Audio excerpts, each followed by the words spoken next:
Shivamogga ಜಿಲ್ಲೆಯಿಂದಲೇ JDS operation ನಡೆದರೆ ತಪ್ಪೇನು ಎಂದು ಸಚಿವ ಮಧು ಬಂಗಾರಪ್ಪ ಹೇಳಿದ್ದ ವಿಚಾರಕ್ಕೆ ಜೆಡಿಎಸ್ ಶಾಸಕಿ ಶಾರದಾ ಪುರ್ಯಾ ನಾಯ್ಕ ಪ್ರತಿಕ್ರಿಯೆ ಕೊಟ್ಟಿದ್ದಾರೆ.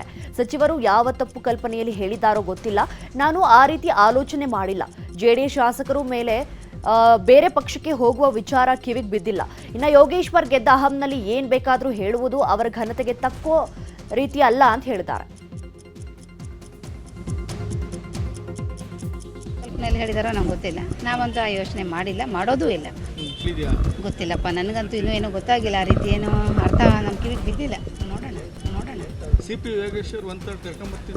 ಹೌದೌದು ಪಾಪ, ಎಲ್ಲರೂ ಅವ್ರನ್ನೇ ನಿಂತು ಎಲೆಕ್ಷನ್ ಮಾಡಿದ್ದು, ಅವ್ರು ನಿಂತ್ಕೊಂಡೇ ರಾಜಕಾರಣ ಮಾಡ್ತಾ ಇರೋದು.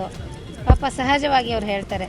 ಅವರೇ ಬೇರೆ ಪಕ್ಷದಿಂದ ಬಂದು ಇವತ್ತು ಇಲ್ಲಿ ನಿಂತ್ಕೊಂಡು ಗೆದ್ದಿರೋದಲ್ವಾ, ಕಾಂಗ್ರೆಸ್ಸಲ್ಲಿ ನಿಂತು ಹೇಳ್ತಾರೆ ಪಾಪ. ಜಿಲ್ಲಾ ಉಸ್ತುವಾರಿ ಸಚಿವರು ನೀವೇನು ಪ್ರಶ್ನೆ ಮಾಡಿದ್ರು ಅವ್ರೇನು ಕೊಟ್ಟರು ಅದ್ರ ಹಿನ್ನೆಲೆ ನಂಗೆ ಗೊತ್ತಿಲ್ಲ. ಆದರೆ ಅವರು ಸಹಜವಾಗಿ ನನಗೆ ಹೇಳ್ತಿರ್ತಾರೆ. ಬಟ್ ನಾನು ಬರಲ್ಲ ಅನ್ನೋದು ಅವ್ರಿಗೂ ಚೆನ್ನಾಗಿ ಗೊತ್ತಿದೆ, ಹೋಗಲ್ಲ ಅನ್ನೋದು ಅವ್ರಿಗೂ ಚೆನ್ನಾಗಿ ಗೊತ್ತಿದೆ. ಸಹಜವಾಗಿ ಹೇಳ್ತಿರ್ತಾರೆ, ಯಾಕಂದರೆ ವಿಶ್ವಾಸ ಇದೆ. ಹಿಂದೆ JDS ಅಲ್ಲಿ ಇದ್ದರು ಅವರು, ಫಸ್ಟ್ JDS ಅಲ್ಲಿ ಗೆದ್ದಿರೋರು, ಆ ವಿಶ್ವಾಸ ಕೇಳ್ತಾ ಇರ್ತಾರೆ. ಸರ್ ಯೋಗೇಶ್ವರ್ ಯಾರು ಸರ್ ಅದು? ಅವ್ರು ಯಾರು ಸರ್ ನಮ್ಮ ಪಕ್ಷದವ್ರನ್ನ ಬರ್ರಿ ಅಂತ ಕರೆಯೋಕ್ಕೆ? ನನಗೆ ಚನ್ನಪಟ್ಟಣ ಶಾಸಕ CP ಯೋಗೇಶ್ವರ್ಗೆ ಜೆಡಿಎಸ್ ಮುಖಂಡ ಬಂಡೆಪ್ಪ ಕಾಶೆಂಪುರ್ ಸವಾಲು ಹಾಕಿದ್ದಾರೆ. 1 ತಿಂಗಳ ಕಾಲಾವಕಾಶ ಕೊಡ್ತೀನಿ, ಜೆಡಿಎಸ್ನ ಒಬ್ಬರನ್ನಾದರೂ ಕರೆಸಿಕೊಳ್ಳಿ, ಜೆಡಿಎಸ್ ಪಕ್ಷದ ಒಬ್ಬ ಶಾಸಕರನ್ನಾದರೂ ಕರೆಸಿಕೊಳ್ಳುವಕ್ಕಾಗತ್ತಾ? ಇಂದಿನಿಂದ ಡಿಸೆಂಬರ್ 26ರವರೆಗೆ ಕಾಲಾವಕಾಶ ಕೊಡ್ತೀನಿ, ಒಬ್ಬರನ್ನಾದರೂ ಕತ್ಕೊಂಡು ಬನ್ನಿ ಅಂತ ಸವಾಲು ಹಾಕಿದ್ದಾರೆ. ನಾನು ಹೇಳ್ತೀನಿ, ಇವತ್ತು 26ನೇ ನವೆಂಬರ್, 1 ತಿಂಗಳ ಟೈಮ್ ನಿಮಗೆ.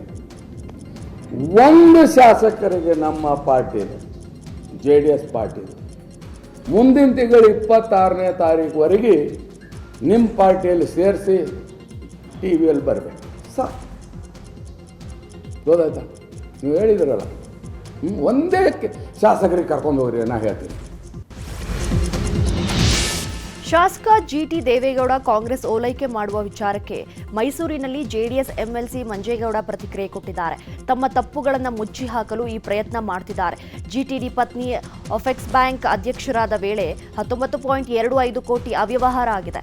ಈ ಬಗ್ಗೆ FIR ಆಗಿದೆ. ಇದಕ್ಕಾಗಿ ಕಾಂಗ್ರೆಸ್ ಓಲೈಕೆ ಮಾಡ್ತಿರಬಹುದು ಅಂತ ಹೇಳಿದ್ದಾರೆ. ಅವರ ಪತ್ನಿಯೇ ಅವ್ಯವಹಾರ ಮಾಡಿದ್ದಾರೆ ಅಂತಿಲ್ಲ, ಬದಲಿಗೆ ಅವರು ಅಧ್ಯಕ್ಷರಾದ ವೇಳೆ ಅವ್ಯವಹಾರ ಆಗಿದೆ ಅಂತ FIR ಆಗಿದೆ ಅಂತ ಹೇಳಿದ್ದಾರೆ. ಬೆಂಗಳೂರಿನಲ್ಲಿ ಅವರ ಶ್ರೀಮತಿಯವರು ಯಾವ ಬ್ಯಾಂಕಲ್ಲಿ ಅಧ್ಯಕ್ಷರಾಗಿದ್ದರು, ಆ ಬ್ಯಾಂಕಲ್ಲಿ ಒಂದು FIR ಆಗಿದೆ ಅಂತಕ್ಕಂಥ ವಿಚಾರವನ್ನು ಕೇಳ್ಪಟ್ಟೆ. ಏನು 19.25 ಕೋಟಿ ರೂಪಾಯಿದು ಒಂದು FIR ಆಗಿದೆ ಅಂದರೆ ಅವರ ಹೆಸರ ಮೇಲೆ ಆಗಿಲ್ಲ.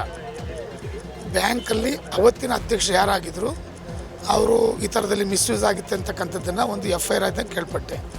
ಆ FIRಗಳು ಮುಚ್ಕೊಳ್ಳಿಕ್ಕಿರ್ಬೋದು, ಇಲ್ಲಾಂದರೆ ಪ್ರಾಧಿಕಾರದಲ್ಲಿ ಹಲವಾರುಗಳು ಬರ್ತಾ ಇವೆ, ಸೈಟ್ ತಗೊಂಡವ್ರೆ ಅಂತೇಳಿ ಅದನ್ನು ಮುಚ್ಕೊಳ್ಳೋಕ್ಕಿರ್ಬೋದು. ಇವತ್ತು ಯಾವುದೇ ಒಬ್ಬ ರಾಜಕಾರಣಿ ಬೇರೆ ಪಕ್ಷಕ್ಕೆ ಹೋಗ್ತಾರೆ ಅಂತಂದರೆ ತಮ್ಮ ಮಾಡಿರ್ತಕ್ಕಂಥ ಅವ್ರು ಮುಚ್ಕೊಳ್ಳಿಕ್ಕೆ ಹೋಗ್ತಿರ್ತಕ್ಕಂಥ ನನ್ನ ಅಭಿಪ್ರಾಯ.